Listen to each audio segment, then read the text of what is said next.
నమస్తే welcome to V3 news లక్ష్యం సమాజహితం ఇక వార్తల్లోకి వెళ్లే ముందు ముఖ్య అంశాలు రాష్ట్రంలో ఒక్క పేదవాడికి కూడా గుంట భూమి దక్కలే హుజూరాబాద్ ఎమ్మెల్యే ఈటల రాజేందర్ ఆరోపణ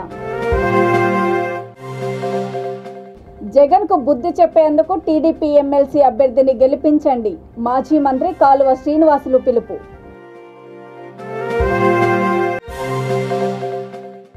శాంతి భద్రతల పరిరక్షణలో ఏఆర్ సిబ్బంది పాత్ర కీలకం బాపట్ల జిల్లా ఎస్పీ వకుల్ జిందాల్ వ్యాఖ్య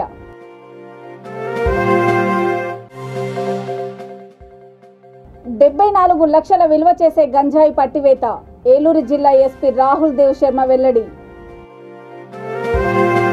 తెలంగాణ ఏర్పడిన తర్వాత ఒక్క పేదవాడికి కూడా గుంట భూమి దక్కలేదని కొత్త రేషన్ కార్డులు ఇవ్వలేదని హుజూరాబాద్ ఎమ్మెల్యే ఈటల రాజేందర్ ఆరోపించారు మేడ్చల్ జిల్లా కుత్బుల్లాపూర్ నియోజకవర్గం సూరారం 129 డివిజన్లో ప్రజాగోస బీజేపీ భరోసా కార్యక్రమంలో నిర్వహించిన స్ట్రీట్ కార్నర్ సమావేశానికి ఆయన ముఖ్య అతిథిగా హాజరయ్యారు 59 జీవో కింద దరఖాస్తు చేసుకున్న పేదలకు ₹1,00,000 కట్టాలని పంపిన నోటీసులను వెంటనే ఉపసంహరించుకోవాలని వారు డిమాండ్ చేశారు శక్తి కేంద్ర ఇన్ఛార్జీలు సుశాంత్ గౌడ్ శ్రీనివాస్ చారి ఆధ్వర్యంలో నిర్వహించిన ఈ సమావేశంలో మాజీ ఎమ్మెల్యే కూనా శ్రీశైలం గౌడ్ జిల్లా అధ్యక్షుడు పన్నాల హరీష్ రెడ్డి అసెంబ్లీ కన్వీనర్ బుచ్చిరెడ్డి జిల్లా ఉపాధ్యక్షుడు బక్కా శంకర్ రెడ్డి తదితరులు పాల్గొన్నారు ఆయన ఉద్దేశం అలాగే రేషన్ కార్డులు లేవని కాదు రేషన్ కార్డులు కొందరు పాతలు ఉన్నాయి పలనాడులో ఆనాడు ఇళ్ళ జాగాలు కొనుక్కొని ఇల్లు నిర్మాణం చేసుకున్న వాళ్ళు ఎవరైతే ఉన్నారో ఇవి అక్రమ లేఅవుట్లని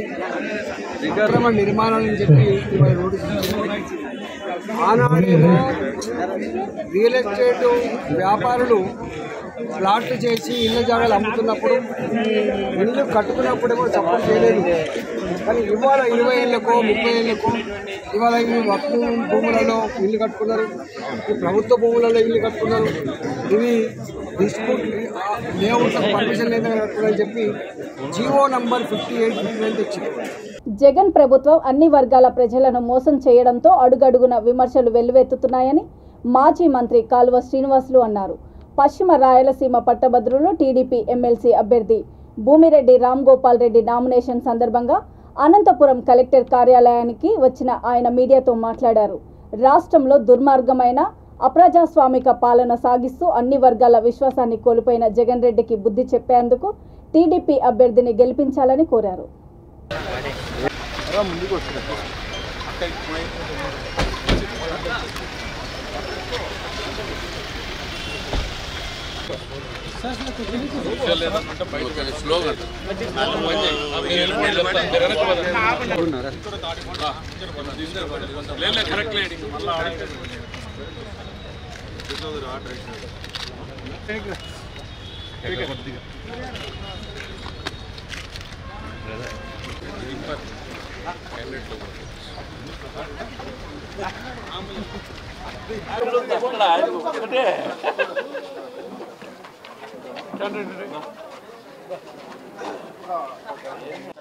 అవగాహన ఉన్న నాయకుడు ప్రజల వాణిని ముఖ్యంగా నిరుద్యోగుల సమస్యల్ని ఉద్యోగుల సమస్యల్ని పట్టభద్రుల సమస్యల్ని బలంగా వినిపించడంతో పాటు ఆ సమస్యలను పరిష్కరించడానికి రాజీలేని పోరాటం చేసే మనస్తత్వం ఉన్న భూమిరెడ్డి రామ్ గోపాల్ రెడ్డి గారిని గెలిపించడం ద్వారా తెలుగుదేశం పార్టీ భవిష్యత్తు విజయాలకు బలమైన పునాది వేయాలని మేము చదువుకున్న వాళ్ళను పట్టభద్రులను కోరుతా ఉన్నాం వాళ్ళకు గురి చేస్తున్నారు తాయిలాలు ఇస్తున్నారు అట్లాగే అధికార దుర్వినియోగం చేస్తున్నారు ఎప్పటికప్పుడు వీటన్నిటిని కూడా ఎన్నికల కమిషన్ దృష్టికి తీసుకుపోయి వైసీపీ చేసే ఎన్నికల అక్రమాలను ఖచ్చితంగా ఎదుర్కొంటాం తెలుగుదేశం పార్టీ అభ్యర్థిగా నేను పోటీ చేయడం జరుగుతుంది ఈరోజు నామినేషన్ దాఖలు చేయడం జరిగింది ముఖ్యంగా మార్చి 17వ తేదీన జరిగే ఎన్నికల్లో ముఖ్యంగా రాయలసీమ ప్రాంతంలో ఉండే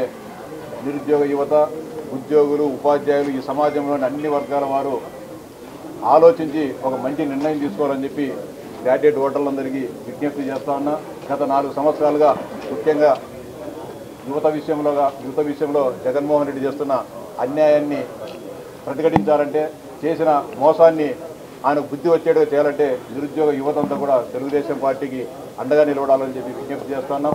గతంలో 2014లో 43% పిఆర్సీ ఇచ్చి ఉద్యోగ ఉపాధ్యాయులకు అండగా నిలబడిన చంద్రబాబు నాయుడు గారు కావాలో, రివర్స్ పిఆర్సీ ఇచ్చి 23% పిఆర్సీ ఇచ్చిన జగన్మోహన్ రెడ్డి కావాలో ఉద్యోగ ఉపాధ్యాయ సంఘాలు తేల్చుకోవాలని చెప్పి విజ్ఞప్తి చేస్తున్నాం. రాష్ట్రంలో ఎవరు రాజ్యం ఏలుతున్నారు అనేటువంటిది ఇవాళ స్పష్టంగా కనపడుతుంది. పోలీసు యూనిఫామ్ వేసుకున్నటువంటి డీజీపీలేమో కార్యాలయానికి పరిమితమైతే సీఎంఓలో ఉన్నటువంటి అది సలహాదారులు ఇవాళ పోలీసు శాఖకి అధికారులుగా మారారు అనేటువంటిది సొంత పార్టీ ఎమ్మెల్యే చెప్పాడు. మేము 3 సంవత్సరాలుగా చెప్తే రాష్ట్ర ప్రజానీకం నమ్మిందా, ఆలోచిస్తోందా అనేటువంటి పరిస్థితుల్లో సొంత పార్టీ ఎమ్మెల్యేలు సైతం మాట్లాడారు. సీఎంఓ ఆదేశాలతోటి క్షేత్రస్థాయిలో పనిచేసేటువంటి పోలీసు అధికారులందరికీ కూడా రాబోయేటువంటి రోజుల్లో చాలా గడ్డు కాలం ఉంటుందని చెప్పదలుచుకున్నాం. ఈ రాష్ట్రంలో పోలీసు వ్యవస్థ పట్ల తెలుగుదేశం పార్టీకి అపారమైనటువంటి నమ్మకం, గౌరవం ఉంది.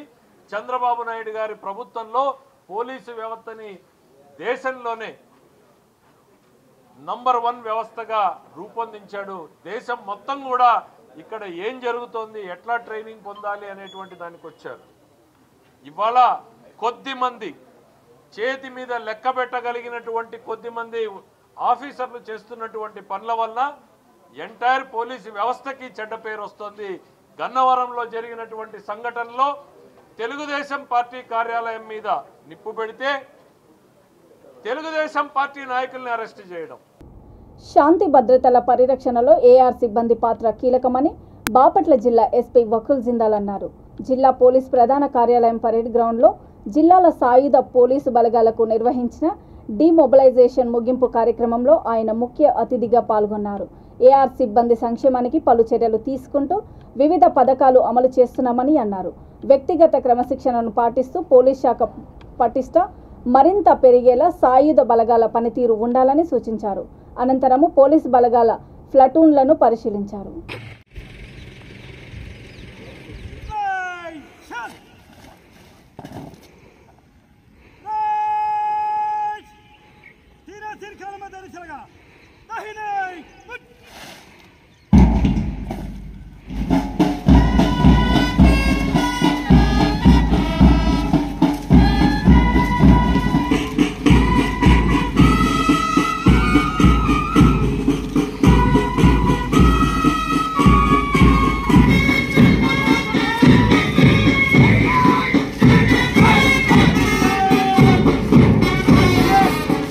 బాపట్ల జిల్లా ఏర్పడినాక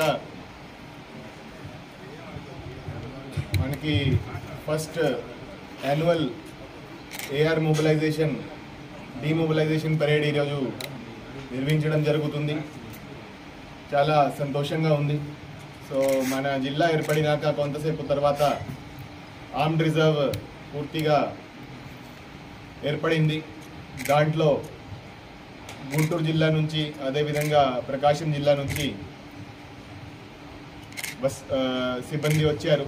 సో వాళ్ళని ఈ మొబిలైజేషన్లో ఫస్ట్ టైం ఏదైతే సిబ్బంది వచ్చారో వాళ్ళందరినీ ఒక 8 ప్లటూన్స్లో ఆర్గనైజ్ చేయడం జరిగింది.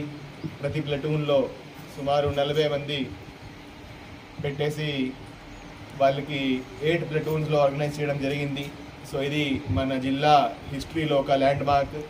సో ఏఆర్ ఏర్పడడం, దాంట్లో ఆల్మోస్ట్ పూర్తి స్థాయిలో ఇప్పుడు సిబ్బంది వచ్చారు. అంతా ఇన్ఫ్రాస్ట్రక్చర్ కూడా 1 by 1 ఏర్పాటు చేస్తూ ఉన్నాము. ప్రతిరోజు పీటీ చేయడము, ఫిజికల్ ఫిట్నెస్ కోసం యోగా చేయడము, అదేవిధంగా డిసిప్లిన్ ఇన్కల్కేట్ చేసేదానికి squad drill, arms drill, lathi drill ఇవన్నీ చేయడం జరిగింది. అదేవిధంగా ఏలూరు జిల్లా పెద్దపాడు మండలము కాలపర్రు టోల్గేట్ వద్ద 74 లక్షలు విలువ చేసే గంజాయిని పట్టుకున్నట్లు జిల్లా ఎస్పీ రాహుల్ దేవ్ శర్మ తెలిపారు. జిల్లా పోలీస్ కార్యాలయంలో ఆయన మీడియాతో మాట్లాడుతూ విశాఖ ఏజెన్సీ నుంచి తమిళనాడు రాష్ట్రానికి అక్రమంగా తరలిస్తున్న 735 కిలోల గంజాయి వాహన తనిఖీల్లో పట్టుబడినట్లు తెలిపారు. ఈ సందర్భంగా ఒకరిని అదుపులోకి తీసుకొని గంజాయి తరలిస్తున్న వాహనాన్ని సీజ్ చేసినట్లు తెలిపారు. ఈ ముఠాకు చెందిన మరికొంతమంది కోసం గాలింపు చర్యలు చేపట్టామని అన్నారు. నిన్న సాయంత్రం ఇన్ఫర్మేషన్ మీద మన దగ్గరే కల్పకల్లు టోల్ ప్లాజా దగ్గరే ఎస్ఐ గారి ద్వారా ఒక వెహికల్ పట్టుకోవడం జరిగింది. ఇది ఐచర్ వెహికల్. ఈ వెహికల్ చెక్ చేస్తే ఇందులో 735 కేజీ 735 కేజీ గాంజా దొరికింది. ఈ వెహికల్తో ఉన్న ఒక ముద్దాయి బాలకృష్ణ, ఇతను ఇక్కడ నుంచి చెన్నై నుంచి వచ్చారు. అతను రెడ్ హిల్స్ చెన్నై నుంచి వచ్చారా, అటు నుంచి ఒక పర్సన్తో పాటు వచ్చారు, శివ పర్సన్తో పాటు వచ్చారా. వీళ్ళిద్దరు పోయి నర్సీపట్నం లోపల అక్కడ ఒక పర్సన్ సన్నేశ్వరరావుతో బండి అప్ చెప్పి వాళ్ళ ద్వారా బండిలో గాంజా లోడ్ చేయడం జరిగింది. మళ్ళీ ఎంత గాంజా పట్టుకొని చెన్నైకి వెళ్తున్నారా. చెన్నైలో కూడా ఈ శివ గారికి కొంచెం డిస్ట్రిబ్యూషన్ సెంటర్ ఉంది, అక్కడ కూడా డిస్ట్రిబ్యూట్ చేస్తారు గాంజాకి. సో ఇంతకుముందు కూడా ఇతని మీద కేసెస్ ఉన్నాయి. చెన్నైలో కేసు ఉంది, అదేవిధంగా మన దగ్గర ఏరవంచి పిఎస్లో కేసు ఉంది ఇతను బాలకృష్ణ మీద, అదేవిధంగా శివ మీద కూడా పాత కేసెస్ ఉన్నాయి. సో ఈ యాజ్ ఆఫ్ నా ఒక అక్యూజ్ అరెస్ట్ చేయడం జరిగింది. మిగతా అన్ని అక్యూజ్ గురించి క్లూస్ ఉన్నాయి. ఫర్దర్ మన టీం పంపించి వాళ్ళకి అరెస్ట్ చేస్తాము. చెన్నై పోలీస్ సాయంతో కూడా అరెస్ట్ చేస్తాము. Total 74 lakhs worth ganja seize చేయడం జరిగింది. దగ్గరే ఈ మేజర్లీ కల్పరు టోల్ ప్లాజా, అదేవిధంగా జీలుగుమిల్లి దగ్గర టోల్ ప్లాజా, ఇది కాక వచ్చిన వెహికల్కి సర్ప్రైజ్ చెక్ చేస్తూ ఉంటాము మనము. వారంలో 2-3 సార్లు సర్ప్రైజ్ చెకింగ్ జరుగుతూ ఉంటుంది. అదేవిధంగా ఇన్ఫర్మేషన్ వస్తే దీని మీద కూడా చెక్ చేస్తాము. కొన్నిసారి వెహికల్ డ్రైవర్ బిహేవియర్, అదేవిధంగా vehicle number plate RS out side vehicle చూసుకొని మనము సడన్గా ఆపుతూ ఉంటాము. దీని మీద మనకి లోపల చెకింగ్ జరుగుతూ ఉంటుంది. సికింద్రాబాద్ రైల్వే స్టేషన్లోని బళ్ళారి ఎక్స్ప్రెస్కు బాంబు బెదిరింపు కాల్ రావడంతో వెంటనే రైల్వే రక్షక దళము, జీఆర్పీ పోలీసులు తనిఖీలు చేపట్టారు. పోలీస్ కంట్రోల్ రూమ్కు గుర్తు తెలియని వ్యక్తి నుండి బెదిరింపు కాల్ వచ్చింది. డాగ్ స్క్వాడ్, బాంబ్ స్క్వాడ్లతో విస్తృతంగా తనిఖీలు నిర్వహించారు. రైలులో బాంబు ఉందన్న సమాచారం తెలుసుకున్న ప్రయాణికులంతా ఒక్కసారిగా ఆందోళనకు గురయ్యారు. పోలీసులు రైల్లో క్షుణ్ణంగా తనిఖీలు నిర్వహించిన అనంతరము బాంబు లేదని తెలియడంతో ప్రయాణికులు ఊపిరి పీల్చుకున్నారు. అనంతరము రైలు బయలుదేరింది.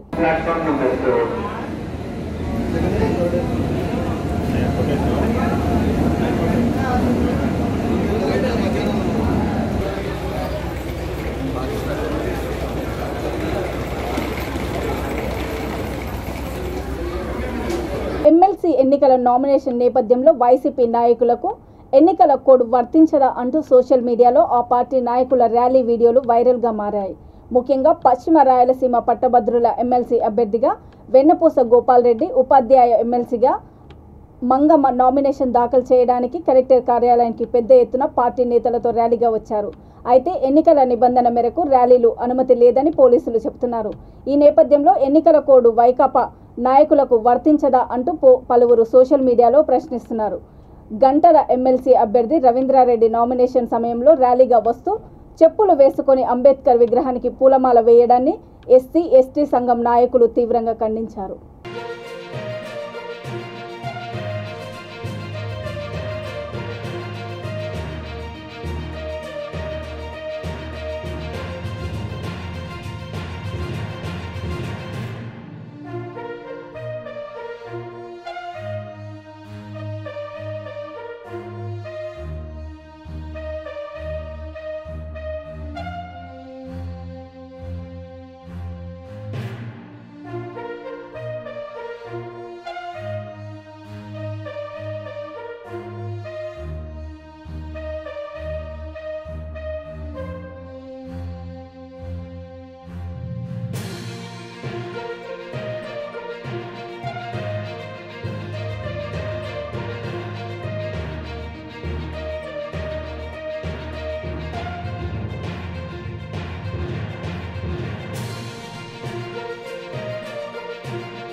నిర్లక్ష్యంగా వ్యవహరించిన పల్నాడు జిల్లా చిలకలూరుపేట తహసీల్దార్ సుజాతపై కలెక్టర్ వెంటనే చర్యలు తీసుకోవాలని నవతరం పార్టీ జాతీయ అధ్యక్షుడు రావు సుబ్రహ్మణ్యం డిమాండ్ చేశారు. మండలంలోని గోవిందపురం వాగులో రాజమండ్రికి చెందిన నూకల సాయి కుమార్ అనే లారీ క్లీనర్ గల్లంతైన విషయము తెలుసుకున్న ఆయన సంఘటన స్థలాన్ని సందర్శించారు. సంఘటన జరిగిన వెంటనే తహసీల్దార్ సుజాతకు, పోలీసులకు, లారీ యజమానులకు స్థానికులు ఫిర్యాదు చేశారని అన్నారు. ఆర్డీఓ శేషిరెడ్డితో తాను ఫోన్లో మాట్లాడగా కలెక్టర్తో సంప్రదించి ఎన్డీఆర్ఎఫ్ సిబ్బందిని పిలిపించి వెలికితీత చేపడతామని అన్నారని తెలిపారు. బాధితులు వాగు వద్ద పడిగాపులు పడుతుంటే ఎంఆర్ఓ మాత్రం తన కార్యాలయంలో కూర్చొని కబుర్లు చెప్తున్నారని విమర్శించారు. మండలంలో గోవిందపురం గ్రామంలో రాజమండ్రి నుంచి ఒక లోడు తీసుకొని వెళ్ళేదానికోసం నూకల సాయి కుమార్ అనేటువంటి కుర్రోడు రావడం జరిగింది. లారీ యజమాని అతను నిన్న వచ్చి గోవిందపురం లారీ క్లీనరు ఆ కుర్రోడు ఇక్కడ వాగులో గోవిందపురం దగ్గర ఉన్నటువంటి ఒక వాగులో అతను కాళ్ళు కడుక్కుందామని చెప్పి ఈ వాగులో దిగడం జరిగింది. పక్కనే ఉన్నటువంటి గుంటల్లో పడి ఆ కుర్రోడు నిన్న చనిపోయాడు.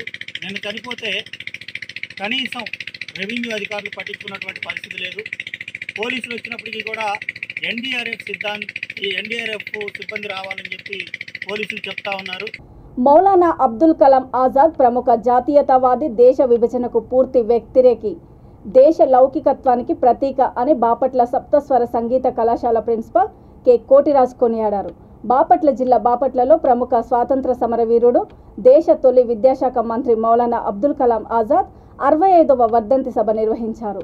సాహితీ భారతి అధ్యక్షుడి రావూరి నరసింహవర్మ మాట్లాడుతూ అబ్దుల్ కలాం ఆజాద్ గొప్ప విద్యావేత్త అని, సాహిత్య సేవ కూడా చేశారని అన్నారు. ఈ సభలో ప్రముఖ సాహితీవేత్త దివి శ్రీనివాసమూర్తి, మర్రి మర్యాదిరావు, ఆదం షఫీ, అల్లూరమ్మ, కస్తూరి శ్రీనివాసరావు, ఎం జాకబ్, ఎన్ కృష్ణ, అవ్వారి వెంకటేశ్వర్లు తదితరులు అబ్దుల్ కలాం ఆజాద్ చిత్రపటానికి పూలమాలలు వేసి ఘనంగా నివాళులర్పించారు.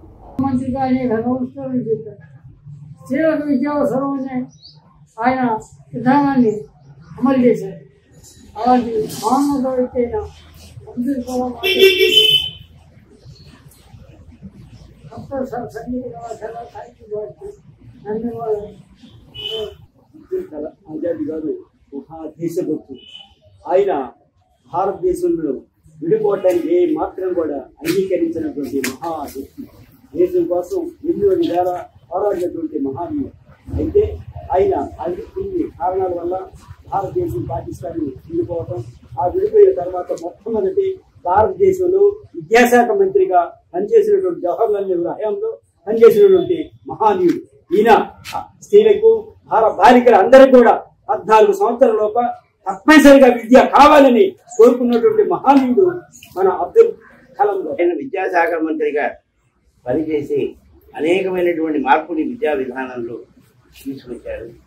ముఖ్యంగా స్త్రీ విద్యను ఆయన ప్రోత్సహించారు.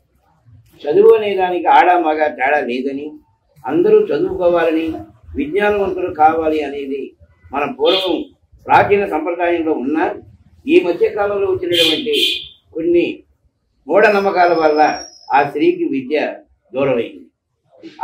ఆ పరిస్థితిని సరిదిద్దాలని ప్రయత్నించినటువంటి మొట్టమొదటి వ్యక్తి విద్యాశాఖ మంత్రి అయిన అబ్దుల్ కలాం గారు. అబ్దుల్ కలాం ఆజాద్ గారిని గాంధీ గారు జ్ఞాన సాగర్ అని పిలుస్తూ ఉండేవారు. అంత గొప్ప జ్ఞానవంతులు అబ్దుల్ కలాం ఆజాద్ గారు. నెహ్రూ గారు అభినవ భారతదేశ ప్లేటో అని పిలుస్తూ ఉండేవారు. అంత గొప్ప మేధావి అబ్దుల్ కలాం గారు. వారు విద్యకు సంబంధించి ఎన్నో ప్రణాళికలు, ఎన్నో పథకాలు, ఎన్నో పరివర్తనలు తెచ్చారు. నిర్బంధ ప్రాథమిక విద్యను ప్రవేశపెట్టారు. అదేవిధంగా యూజీసీ గ్రాంట్స్ కమిషన్ కూడా ప్రవేశపెట్టారు. ఐఐటీలను కూడా ప్రవేశపెట్టి భారతదేశం విద్యా పరంగా ఇతోధిక అభివృద్ధి సాధించడానికి వారు ఎంతో కృషి చేశారు. ఆదిలాబాద్ జిల్లా జైనద్ మండలము తర్నంలో వరదల దాటికి కుంగిపోయిన బ్రిడ్జి స్థానంలో నూతన బ్రిడ్జి నిర్మించి ఉంటే ఈ అవస్థలు ఉండేవి కావని, ఇది ముమ్మాటికి ఎమ్మెల్యే జోగురామన్న తప్పిదమేనని బీజేపీ నాయకుడు కంది శ్రీనివాసరెడ్డి ధ్వజమెత్తారు. వంతెనను ఆ పార్టీ నాయకులు మరోమారు పరిశీలించారు. నిన్నటి వరకు దెబ్బతిన్న ఈ వంతెనపై 2 వీలర్లు, పాదాచారులు రాకపోకలు సాగించేవారు. గోడ నిర్మాణంతో వంతెనపై నుండి రాకపోకలు పూర్తిగా నిలిచిపోయాయని తెలిపారు. ప్రమాదకరంగా ఉన్న బ్రిడ్జిపై ఇరువైపులా గోడలు నిర్మించడము, ప్రత్యామ్నాయ దారి ఇరుకుగా ఉండడము, దూరభారం కావడంతో వాగు దాటి ప్రయాణిస్తున్నారని అన్నారు. మంత్రిగా ఉన్న సమయంలోనే ముందు చూపుతో స్పందించి వంతెన నిర్మించి ఉంటే ప్రజలకు బాధలు తప్పేవని అన్నారు. ప్రయాణికులు అష్ట కష్టాలు పడుతున్నారు. దానికి సంబంధించినటువంటి వాళ్ళని చూస్తేనే బాధ అనిపిస్తుంది నాకు. కర్ణం వంతెన 2018లో కనుక జోగు రామన్న మొద్దు నిద్రపోయి ఉండకపోతే, జోగు రామన్న కుంభకర్ణ నిద్రపోయి ఉండకపోతే ప్రయాణికులు, వేలాది మంది ప్రయాణికులు ఇంత ప్రమాదకరంగా ప్రయాణం చేసేవాళ్ళు కాదు. 2018లో ఈ బ్రిడ్జ్ కుంగినప్పుడు, 2018 ఆగస్టులో ఈ బ్రిడ్జ్ కుంగిపోయినప్పుడు వరద నీటికి జోగు రామన్న మొద్దు నిద్రని వదిలి ఈ బ్రిడ్జిని రిపేర్ చేయిస్తూనే పక్కకు ప్రత్యామ్నాయంగా ఇంకొక బ్రిడ్జిని నిర్మించి ఉంటే ప్రజలందరికీ కూడా ఎంతో సౌకర్యంగా ఉండేవాళ్ళు. అంతర్రాష్ట్ర సరిహద్దుల్ని కలిపేటువంటి ఈ వంతెనని జోగు రామన్న విస్మరించి ఆయన అవినీతి మీద, అన్యాయాల మీద, ఆయన సొమ్ము, కొత్త డబ్బులు, ఆ లంచాలు ఎట్లా దోసుకోవాలా, అవినీతి ఎట్లా చేయాలా, భూములు ఎక్కడెక్కడ కొనాలా, ఇటువంటి అవినీతి కార్యక్రమాలు పక్కన పెట్టి ప్రజల బాగోగులు పట్టించుకుంటే జోగు రామన్న గనక ఈ బ్రిడ్జ్ 2018 మొదలుపెట్టి 2019 వరకు పూర్తి అయ్యేది.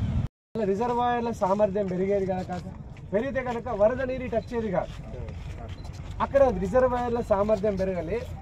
అది సగం సాత్నాల ప్రాజెక్ట్ ఎన్ని వేల ఎకరాలకు నీరు అందించాలో దాంట్లో సగం కూడా అందిస్తలేదని మనందరికీ తెలుసు. ఎమ్మెల్యేగా 14 ఏళ్ళు ఇతనే కదా. 2009 మొత్తం ఇట్లా సాత్నాల ప్రాజెక్టులో నీళ్ళు ఏడున్నాయి చూస్తే మొత్తం మారిపోయినాయి. మాట వేసుకున్నాయి. పూడిక తీసి ఉంటే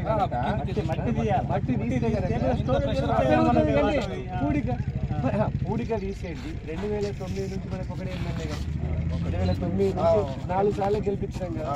ఆ గెలిపించినందుకు పని జరిగేది.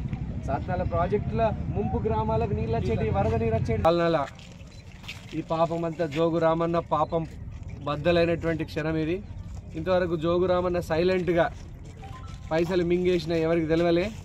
ఇప్పుడు జోగు రామన్న చేసిన అవినీతికి పరాకాష్ట. 2018లో వరదలు వచ్చినప్పుడు, బ్రిడ్జ్ కుంగినప్పుడు, జోగు రామన్న మంత్రి ఉన్నప్పుడు ఈ బ్రిడ్జ్ నిర్మాణం చేసి ఉంటే ప్రజలకు ఇన్ని కష్టాలు వచ్చేటివా? ఆ 2018లో జోగు రామన్న చెయ్యకపోవడం వల్ల ఆయన పాపాల పుట్ట బద్దలై ఈరోజు ప్రజలందరూ అష్ట కష్టాలు పడుతున్నారు. జోగు రామన్న గారు 14 సంవత్సరాల నుంచి మీరు ఎమ్మెల్యేగా ఉంటే ఇగో మా ఆదిలాబాద్ ప్రజలకు జరిగిన మోస ఇది. నీ కర్మ, నువ్వు చేసినటువంటి పనుల వల్ల ఆదిలాబాద్ కర్మ అనుభవిస్తున్నది. సోయి ఉన్న జోగు రామన్న చూడు, కళ్ళున్న కబోదిగా ఈ బ్రిడ్జ్ వంతెన నువ్వు 2014 ఏళ్లలో నువ్వు మినిస్టర్గా ఉన్నావు, 4 సార్లు ఎమ్మెల్యే అయినావు. మీకు సోయి లేదా? ఈ బ్రిడ్జ్ నిర్మాణం చేయాలన్న సోయి లేదా? ఒక వంతెన నిర్మాణం చేయకుండా నువ్వు ఎన్ని నాటకాలు ఆడినావో ఆ పాపాల పుట్టలు ఒక్కొక్కటి బద్దలవుతున్నాయి. ప్రజల గోస చూడు జోగు రామన్న. కళ్ళుండి కబోదిలాగా ఈ రాష్ట్రాన్నే కాకుండా, ఈ తెలంగాణ ప్రజలనే కాకుండా ఇప్పుడు ఆదిలాబాద్ ప్రజల్ని మోసం చేయడానికి మీ పార్టీ ప్రయత్నం చేస్తున్నది. హైదరాబాద్ అంబర్పేటలో కుక్కల దాడిలో 4 ఏళ్ల బాలుడు మృతి చెందిన విషయాన్ని రాష్ట్ర ప్రభుత్వం సీరియస్గా తీసుకుంది. అధికార యంత్రాంగం కుక్కల నివారణకు వరుస సమావేశాలు నిర్వహిస్తోంది. మేయర్ విజయలక్ష్మి, మున్సిపల్ శాఖ ముఖ్య కార్యదర్శి అరవింద్ కుమార్, మంత్రి తలసాని శ్రీనివాస్ యాదవ్ వరుసగా సమీక్ష జరిపారు. ఈ నేపథ్యంలో దాదాపు 30 జీహెచ్ఎంసీ బృందాలు కుక్కలను పట్టుకునేందుకు రంగంలోకి దిగాయి.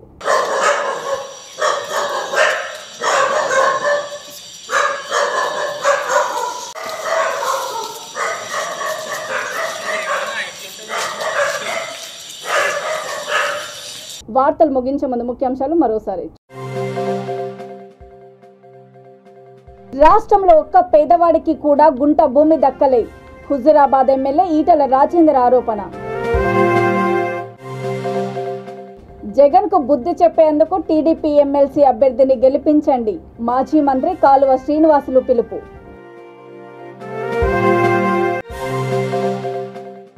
శాంతి భద్రతల పరిరక్షణలో ఏఆర్ సిబ్బంది పాత్ర కీలకం. బాపట్ల జిల్లా ఎస్పీ వకుల్ జిందాల్ వ్యాఖ్య.